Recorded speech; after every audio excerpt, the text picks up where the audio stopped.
Hi hello everyone.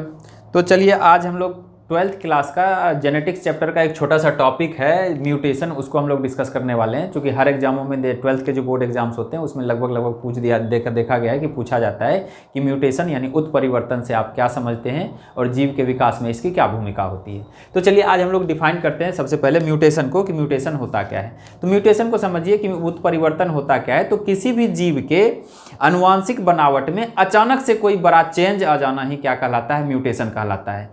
तो चलिए हम क्या कहें कि अचानक से उसके आनुवांशिक बनावट में, तो आनुवांशिक बनावट के रूप में होता क्या है उसमें, तो डीएनए होता है। क्या होता है? डीएनए होता है। और डीएनए में हम लोग जानते हैं कि इसमें नाइट्रोजन बेस होते हैं। तो नाइट्रोजन बेस कौन कौन से होते हैं? तो इसमें होता है एडेनिन होता है, थायमिन होता है, गुआनिन होता है और साइटोसिन होता है। वहीं अगर हम लोग आरएनए की बात करें तो आरएनए में जो होता है नाइट्रोजन बेस पेयर के रूप में क्या होता है, एडेनिन होता है, यूरासिल होता है, गुआनिन होता है और साइटोसिन होता है। तो उसमें भी यहाँ से भी एक क्वेश्चन पूछे जाते हैं कभी ऑब्जेक्टिव में कि आरएनए में थायमिन का जगह कौन ले लेता है, तो थायमिन का जगह कौन ले लेता है, तो थायमिन का जगह यूरासिल ले लेता है। इस चैप्टर को और भी डिटेल से हम लोग पढ़ेंगे, जब न्यूक्लिक एसिड को पढ़ेंगे तो उसमें और भी डिटेल से पढ़ेंगे। तो चलिए अभी फिलहाल हम लोगों को देखना क्या है, हम लोगों को डीएनए के बारे में जानना है कि मेन रोल जो होता है वो म्यूटेशन में डीएनए का ही रोल होता है। और इसमें डीएनए के जो ये नाइट्रोजन बेस पेयर होते हैं इसी में परिवर्तन आ जाता है। तो इसी में परिवर्तन आने के कारण ही क्या होता है, किसी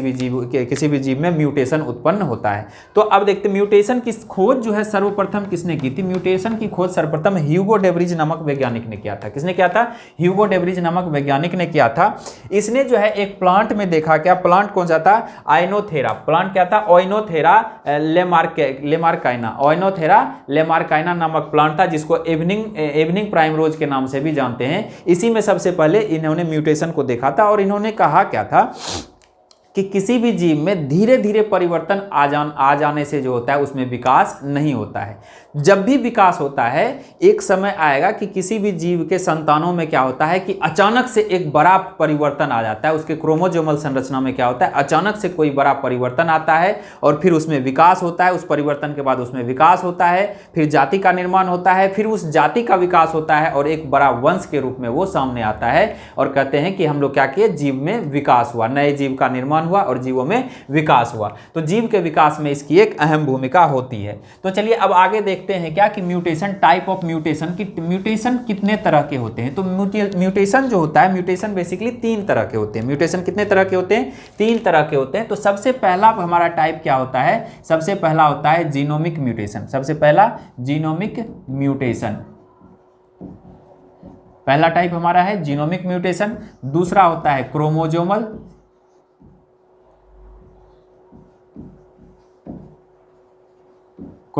म्यूटेशन और तीसरा हमारा होता है जीन म्यूटेशन। तीसरा हमारा होता है जीन म्यूटेशन। तो म्यूटेशन जो होता है 3 तरह के होते हैं, जीनोमिक म्यूटेशन, क्रोमोसोमल म्यूटेशन और जीन म्यूटेशन। अब सबसे पहले टाइप को हम लोग देखते हैं कि ये जीनोमिक म्यूटेशन होता क्या है। तो जीनोमिक म्यूटेशन को समझें तो इसको समझने से पहले हमको क्रोमोसोम के बारे में पढ़ना होगा कि मानव में हम लोग जानते हैं क्रोमोसोम की संख्या कितनी होती है, 46 होती है। उस 46 में क्या क्या होता है इस चीज को देखें। 46 में 1 से लेकर 44 और बाद में प्लस इधर क्या होता है, अगर फीमेल है तो XX और अगर मेल है तो XY होता है। इसको हम लोग क्या कहते हैं, इसको सेक्स क्रोमोसोम कहते हैं। इसको क्या कहते हैं? सेक्स क्रोमोसोम कहते हैं, या इसको एलोसोम भी कहा जाता है, जबकि यहाँ से यहाँ जो ये 44 होते हैं इसको ऑटोसोम कहा जाता है। इसको क्या कहा जाता है? ऑटोसोम कहा जाता है। तो ये 44 कहने का मतलब है कितने हैं, ये 22 पेयर हैं। ये कितने हैं? 22 पेयर हैं। और ये कितना है? 1 पेयर है। ये कितना है? 1 पेयर है। तो गुणसूत्र, जो लिंग गुणसूत्र होते हैं यानी सेक्स क्रोमोसोम जो होते हैं वो 2 प्रकार के होते हैं। वो सेक्स क्रोमोसोम 2 प्रकार के X और Y होते हैं। महिला में क्या होता है यानी फीमेल में क्या होता है, XX होता है, जबकि मेल में क्या होता है, XY होता है। यहाँ से कभी कभी सवाल पूछे जाते हैं कि किसी भी संतान के लिंग निर्धारण में, बच्चों के लिंग निर्धारण में कौन से क्रोमोसोम क्या होते हैं निर्धारण में कौन सहायक होता है, यानी कौन किसकी अहम भूमिका होती है, तो वो होता है हमारा क्या, वाई क्रोमोजोम का। वाई क्रोमोजोम होता कहाँ है, तो मेल में होता है। चलिए वो आगे हम लोग देखेंगे। तो यहाँ से हम लोग ये देख रहे हैं कि ये जो होता है हमारा 22 पेयर का सेट, जिसको क्या कहते हैं, ऑटोसोम कहते हैं, और ये जो सेक्स क्रोमोजोम होता है जिसे एलोसोम भी कहा जाता है, इसी दोनों में परिवर्तन आना ही क्या कहलाता है, जीनोमिक म्यूटेशन आता है, जीनोमिक म्यूटेशन कहलाता है। जैसे देखें, पहली बात क्या आ गई कि या तो ये होगा क्या, ये जो 44 का जो ये सेट है, इसी पूरे के पूरे सेट में ही क्या हो जाएगा, अचानक से परिवर्तन दो तरह से हो सकते हैं, या तो इसकी संख्या में वृद्धि हो जाएगी या तो इसकी संख्या में कमी हो जाएगी। तो दो तरह से परिवर्तन हो सकते हैं। तो पूरे के पूरे सेट में ही क्या हो जाए, पूरे के पूरे सेट की संख्या में वृद्धि हो जाए या कमी हो जाए, या किसी विशेष गुणसूत्र में, या किसी विशेष गुणसूत्र की संख्या में कमी या वृद्धि हो जाने से जो म्यूटेशन उत्पन्न होता है उसी को क्या कहते हैं, जीनोमिक म्यूटेशन कहते हैं। तो हमने दो बातें कही जीनोमिक म्यूटेशन में, एक कि क्या पूरा का पूरा सेट ही चेंज हो जाए, पूरे सेट में कोई एक सेट चेंज हो जाए, या कोई विशेष गुणसूत्र यानी सेक्स क्रोमोजोम इसके संख्या में क्या आ जाए, वृद्धि या कमी हो जाए, तो इसको क्या कहेंगे, जीनोमिक म्यूटेशन कहेंगे। तो इस आधार पर अगर हम देखें जीनोमिक म्यूटेशन को, तो जीनोमिक म्यूटेशन भी होता है दो तरह का। जीनोमिक म्यूटेशन दो तरह का होता है, एक होता है यूप्लॉइड, एक क्या होता है, यूप्लॉइड, और दूसरा होता है एन्यूप्लॉइड। दूसरा क्या होता है, एन्यूप्लॉइड होता है। तो यूप्लॉइड को समझें, यूप्लॉइड क्या होता है, जब जीनोमिक म्यूटेशन के अंतर्गत जब क्या होता है कि किसी भी क्रोमोजोम यानी किसी भी क्रोमोजोम के पूरे सेट में कोई एक सेट चेंज हो जाता है, जब कोई एक सेट की संख्या में परिवर्तन आ जाता है, यानी बढ़ जाए या घट जाए, तब उसको क्या कहेंगे, यूप्लॉइड कहेंगे। और जब इसके किसी विशेष गुणसूत्र की संख्या में एक कमी या वृद्धि हो जाए, तब उसको क्या कहेंगे, एन्यूप्लॉइड कहेंगे, तब उसको क्या कहेंगे, एन्यूप्लॉइड कहेंगे। तो अब देखते हैं कि एन्यूप्लॉइड जो होता है, एन्यूप्लॉइड कितने तरह से होते हैं। तो अब इसके पहले हम लोगों को थोड़ा सा हमको देखना क्या पड़ेगा, सेक्स डिटर्मिनेशन देखना पड़ेगा कि बच्चों में लिंग का निर्धारण होता कैसे है। तो देखें होता क्या है कि मेल में क्या होता है, मेल में क्रोमोजोम की संख्या होती है 44 प्लस XY होता है, और फीमेल में क्या होता है, 44 प्लस XX होता है। जब इसमें क्या होगा, इसमें मियोजेनेसिस की क्रिया होगी, तब क्या होगा, ये दो भाग में बटेगा, 22 प्लस X और दूसरा भाग क्या होगा, 22 प्लस Y। इसमें भी गैमेटोजेनेसिस की क्रिया होगी, ये भी बटेगा 22 प्लस X और दूसरा भाग क्या होगा, 22 प्लस X होगा।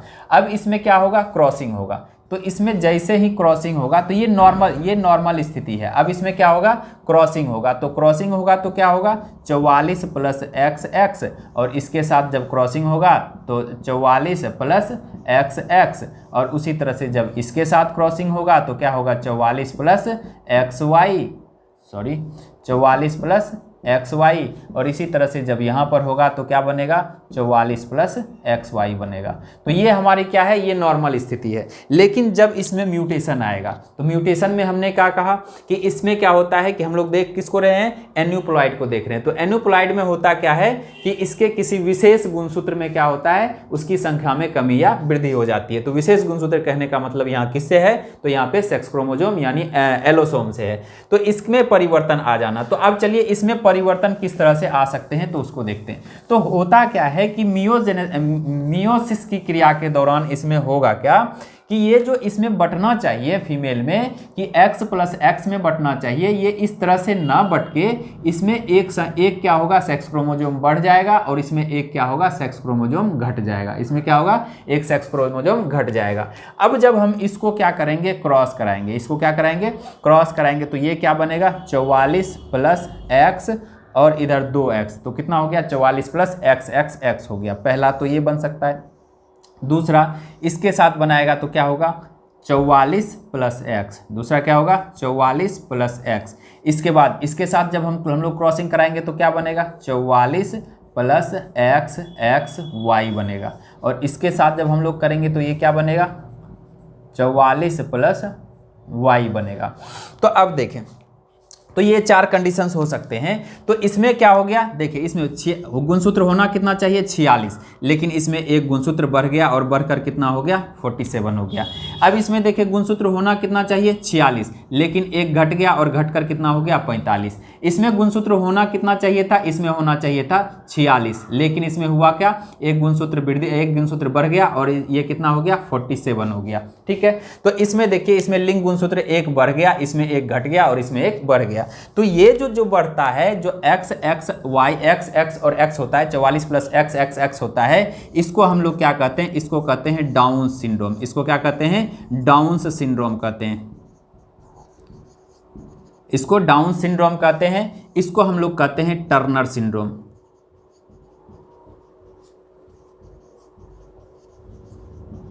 इसको कहते हैं टर्नर सिंड्रोम और इसको कहते हैं क्लीफेंट सिंड्रोम। इसको क्या कहते हैं, क्लीफाइंट सिंड्रोम कहते हैं। इसको क्लीफाइंट सिंड्रोम के नाम से हम लोग जानते हैं। तो डाउन सिंड्रोम में, इसको अच्छे से याद रखिएगा, आपके लिए बहुत जरूरी है कि डाउन सिंड्रोम में क्या होता है, गुणसूत्र की संख्या 47 हो जाती है, 47 हो जाती है, और इसमें गुणसूत्र होता कैसे है 44 प्लस x के रूप में होता है। टर्नर सिंड्रोम में क्या होता है कि इसमें गुणसूत्र की संख्या 44 प्लस x होती है, यानी इसमें एक घट जाता है और कितना हो जाता है 45 हो जाता है। जबकि क्लीफाइंट सिंड्रोम में क्या होता है कि 44 प्लस x y होता है, यानी एक गुणसूत्र इसमें बढ़ जाते हैं, यानी इसमें गुणसूत्रों की संख्या 47 हो जाती है। तो ये यहां से ये क्वेश्चन इस बार बीपीएससी के एग्जाम जिन्होंने भी दिया होगा वहां पे यह क्वेश्चन पूछा गया था कि 44 प्लस x y वाले गुणसूत्र वाले व्यक्ति क्या कहलाते हैं, या फिर यह सिंड्रोम क्या कौन सा सिंड्रोम होता है। तो आंसर हमारा क्या होना चाहिए था, वहां पे क्लीफेंट सिंड्रोम होना चाहिए था। अब देखें इसमें सेक्स क्रोमोसोम में ये क्या होता है कि चूंकि इसमें एक सेक्स क्रोमोसोम की संख्या में वृद्धि हो गया, इसमें भी एक सेक्स क्रोमोसोम की संख्या में वृद्धि हो गया, लेकिन इसमें एक घट गया। बढ़ने के कारण इसमें सेक्स क्रोमोसोम की संख्या कितनी हो गई 3 हो गई। इसमें भी बढ़ने के कारण सेक्स क्रोमोसोम की संख्या कितनी हो गई 3 हो गई, और इसमें 1 हो गया। तो होना बेसिकली नॉर्मल कंडीशन में क्या होना चाहिए था, सेक्स क्रोमोसोम की संख्या 2 होनी चाहिए थी, लेकिन इसमें 3 हो गया, इसमें 1 हो गया और इसमें 1 हो गया। इसलिए दुनिया वाले इसको ट्राइसोम के नाम से जानते हैं। किस नाम से जानते हैं, ट्राइसोम के नाम से जानते हैं। इसको मोनोसोम के नाम से जानते हैं और इसको भी ट्राइसोम के नाम से जानते हैं। इसको भी ट्राइसोम के नाम से जानते हैं। इसको भी ट्राइसोम के नाम से जानते हैं। तो इस तरह से यहां से हम लोग बांट सकते हैं, किसको, एन्यूपोलाइड को बांट सकते हैं। तो एन्यूपोलाइड जो होता है वो बेसिकली 2 तरह के होते हैं। 2 तरह के कौन कौन, एक होता है हमारा ट्राइसोम, एक क्या होता है ट्राइसोम। ट्राइसोम में क्या होता है, ट्राइसोम के अंतर्गत 2 सिंड्रोम्स आते हैं, एक होता है डाउन सिंड्रोम और दूसरा होता है क्लीफाइंट सिंड्रोम। दोनों में क्या होता है, गुणसूत्रों की संख्या 1 बढ़ जाती है। डाउन सिंड्रोम में x होता है, 44 प्लस x होता है, जबकि क्लीफाइंट सिंड्रोम में 44 प्लस x y होता है। वहीं अगर हम लोग टर्नर सिंड्रोम की बात करें तो इसको हम लोग किस नाम से जानते हैं, मोनोसोम के नाम से जानते हैं। तो मोनोसोम जो होता है, मोनोसोम में क्या होता है, टर्नर सिंड्रोम्स आते हैं और इसमें एक गुणसूत्र घट जाता है और इसमें गुणसूत्रों की संख्या क्या होती है 45 होती है, जो किस रूप में होता है 44 प्लस x के रूप में होता है। जबकि अगर हम बात करें तीनों के तीनों जो होते हैं वो जिसमें इसमें प्रजनन की क्षमता नहीं होती है, इसका प्रजनन क्षमता इसका खत्म हो जाता है। तो अब ये देखें, अगर यहां से देखें तो ये जो होता है, इस तरह के जो व्यक्ति होंगे जिसमें डाउन सिंड्रोम होगा, ये पूरी तरह से इसमें जो होगा ये महिलाओं वाला गुण होगा, महिला जैसे होंगे, लेकिन इसका कद जो होगा वो छोटा होगा। अब इसकी अगर हम बात करें 44 प्लस XXY यानी क्लीफेंट सिंड्रोम की बात करें तो ये बेसिकली होगा क्या, मेल की तरह होगा। कैसा होगा, मेल की तरह होगा, लेकिन एक जो होता है फीमेल गुणसूत्र यानी X गुणसूत्र अधिक होने के कारण इसमें सारे के सारे कैरेक्टर किसके आ जाएंगे, कैरेक्टर आ जाएंगे फीमेल के। बस इतना याद रखना है कि इसमें जो जितने भी सिंड्रोम्स वाले ये व्यक्ति हैं, यानी कि ये जीनोमिक म्यूटेशन के कारण जो भी ये व्यक्ति होते हैं, जैसे क्लीफेंट सिंड्रोम हो गया, टर्नर सिंड्रोम और डाउन सिंड्रोम हो गए, ये इसमें जनन की क्षमता नहीं होती है। तो चलिए अब हम लोग नेक्स्ट देखते हैं क्रोमोजोमल टाइप है। दूसरा टाइप क्या है, क्रोमोजोमल म्यूटेशन। तो क्रोमोजोमल म्यूटेशन को हम लोग पढ़ें तो अच्छे से समझने के लिए इसको हमको जानना क्या पड़ेगा, तो क्रोमोजोम के बारे में जानना पड़ेगा, कि क्रोमोजोम की संरचना के बारे में जानना पड़ेगा। तो देखिए क्रोमोजोम होता क्या है, क्रोमोजोम जो होता है वो 2 धागों से मिलकर बना होता है, जिस धागे को क्या कहते हैं, क्रोमेटिड्स कहते हैं। हम लोग क्या कहते हैं, क्रोमेटिड्स कहते हैं। इसको याद रखिएगा, क्रोमेटिड्स कहते हैं। तो क्रोमोजोम 2 धागानुमी संरचना से बना होता है, जिसको क्या कहते हैं, क्रोमेटिड्स कहते हैं। और ये 2 क्रोमेटिड्स आपस में जुड़े हुए होते हैं सेंट्रोमियर के साथ। किसके साथ जुड़े होते हैं, सेंट्रोमियर के साथ। ये दोनों आपस में जुड़े होते हैं सेंट्रोमियर के साथ। इसी को खंड बोलते हैं, इसी को क्या बोलते हैं? खंड बोलते हैं। तो क्रोमोसोमल म्यूटेशन क्या होता है कि जब गुणसूत्रों के खंड में परिवर्तन आ जाता है, जब क्या होता है? गुणसूत्रों के खंड में परिवर्तन आ जाता है, तब उसी को क्या कहते हैं? क्रोमोसोमल म्यूटेशन कहते हैं। क्लियर है? तो देखिए क्रोमोसोमल म्यूटेशन जो होता है वो दो तरह के होते हैं। क्रोमोसोमल म्यूटेशन कितने तरह के? दो तरह के। अब इसको समझें कि अब ये जो क्रोमेटिड्स होते हैं ये भी दो तरह के होते हैं। ये भी कितने तरह के? दो तरह के। एक होता है होमोलॉगस, एक क्या होता है? होमोलॉगस, और दूसरा होता है हेट्रोलॉगस। दूसरा क्या होता है? हेट्रोलॉगस। होमोलॉगस कहने का मतलब होता है एक जैसा। होमोलॉगस मतलब एक जैसा, और हेट्रोलॉगस मतलब अलग अलग। दो क्या हो जाएंगे? अलग अलग हो जाएंगे। तो इसको समझिएगा। आगे हम लोग इसको समझते हैं कि क्या कहा हमने कि क्रोमोसोमल म्यूटेशन क्या किसे कहेंगे? जब क्या गुणसूत्रों के खंड में अचानक परिवर्तन आ जाएगा, तब उसको क्या कहेंगे? क्रोमोसोमल म्यूटेशन वो कहते हैं। और क्रोमोसोमल म्यूटेशन दो तरह के होते हैं। क्रोमोसोमल म्यूटेशन कितने तरह के? दो तरह के होते हैं। एक होता है इंट्रा क्रोमोसोमल म्यूटेशन,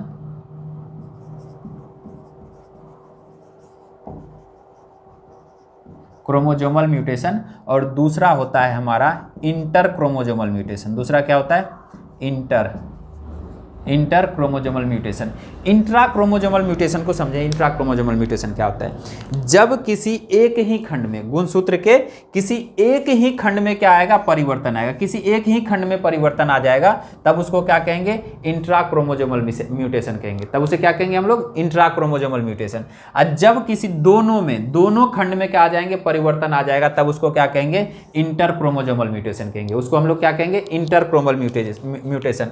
अब देखिए इंटर क्रोमोसोमल म्यूटेशन जो होता है वो भी दो तरह के होते हैं। जैसे हम कह रहे हैं क्या कि इसके दो खंड में परिवर्तन आएगा। दो खंड में परिवर्तन कहने का मतलब है दो खंड में परिवर्तन भी दो तरह से आते हैं। दो खंड में परिवर्तन भी दो तरह से आते हैं। तो सबसे पहला क्या होगा कि हमने कहा क्या कि एक होता है होमोलॉगस और दूसरा क्या होता है? हेट्रोलॉगस। जब होमोलॉगस खंडों में क्या आ जाएगा? परिवर्तन आएगा, तब उसको हम लोग क्या कहेंगे? डुप्लीकेशन। तब उसको क्या कहेंगे?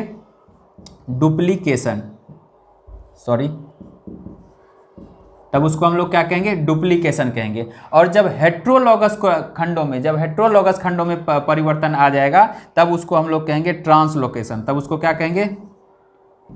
ट्रांसलोकेशन। तब उसको हम लोग कहेंगे ट्रांसलोकेशन। इसमें देखें होता क्या है कि जैसे मान लें दो क्रोमेटिड्स है, इस पर मान के चलें ए बी सी डी कुछ भी दिया हुआ है, ए बी सी कुछ भी इस तरह से जुड़ा हुआ है। तो इसमें क्या होगा कि इसमें डुप्लीकेशन में क्या होता है कि कोई एक छोड़ के यहाँ से सेम टू सेम मिल जाता है, फिर एक ये अलग हो जाएगा और दूसरा क्या होगा? सेम टू सेम फिर आगे मिलता चला जाएगा। लेकिन इसमें क्या होता है? ट्रांसलोकेशन में क्या होता है कि जैसे दोनों खंड हैं, दोनों खंड के चेंज अलग अलग आ जाएंगे। ये अगर ए बी सी है तो ये क्या? पी क्यू आर एस जैसे इससे इस तरह से मिले हुए होंगे। यानी दोनों खंडों पे क्या होगा? अलग अलग डीएनए होगा, अलग अलग डीएनए या जीन्स होंगे। तब उसको क्या कहेंगे हम लोग? तब उसको कहेंगे ट्रांसलोकेशन कहेंगे। और जब एक जैसे होंगे तब उसको क्या कहेंगे? डुप्लीकेशन होंगे। उम्मीद है आप लोग क्रोमोसोमल म्यूटेशन को भी समझ चुके हैं। तीसरा टाइप क्या बचा है? तीसरा टाइप आता है जीन म्यूटेशन। तो जीन म्यूटेशन में होता क्या है? तो इससे पहले हम लोग क्या पढ़े? हम लोगों ने क्या पढ़ा है? डीएनए। और डीएनए में क्या होता है? नाइट्रोजन बेस पेयर होता है। नाइट्रोजन बेस पेयर में कौन कौन से होते हैं? तो एडेनिन होता है,